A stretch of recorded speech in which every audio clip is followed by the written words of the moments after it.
We're back with Damon Vickers, Chief Investment Officer, 9 Points Capital Partners, staying with us live out of Seattle, Washington. Damon, you guys are a hedge fund, and what you guys basically do is you try and catch breaks either to the up or downside. Apparently with oil, also with gold, you've done the timing pretty right, got in just as it started to oil up past 75, gold past 1,000. Are you going to sit on those positions then? Yeah, for sure.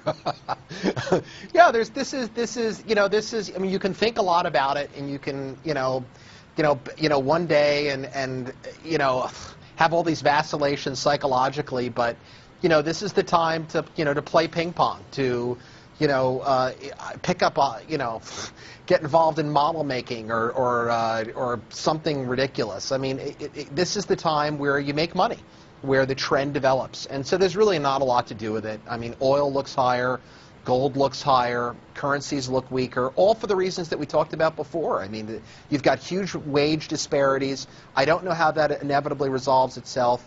It may resolve itself in some type of a global currency crisis.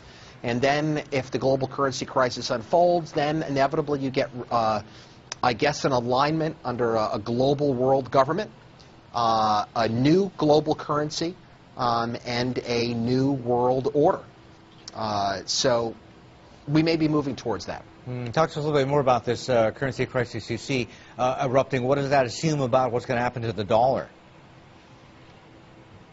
Well, it assumes that the dollar will utterly get destroyed and become virtually worthless. We have a combined, well, I mean, here's what we know. We know that if you can produce something, that this game that we have going on in the United States and on a planetary basis cannot perpetuate itself forever. We've got a $65 trillion negative net worth. We cannot possibly meet with our health care costs and our indulgent society, which we'd have in the United States. We can't put that against the unit labor cost of a China that can produce something at $1 an hour versus $24 an hour with health benefits and all that's built into there. So how does that inevitably resolve itself? Well, so you're saying the U.S. So you're saying the U.S. needs a softer, weaker, more competitive dollar, partly because of this whole wage disparity. But then again, overnight we had the productivity numbers out, 9.5%. I mean, that makes up for a lot, although at that kind of rate, it's probably not sustainable. Yeah, it's not sustainable. It's a great number, and we love to see people productive. I mean, let's get going. I love it.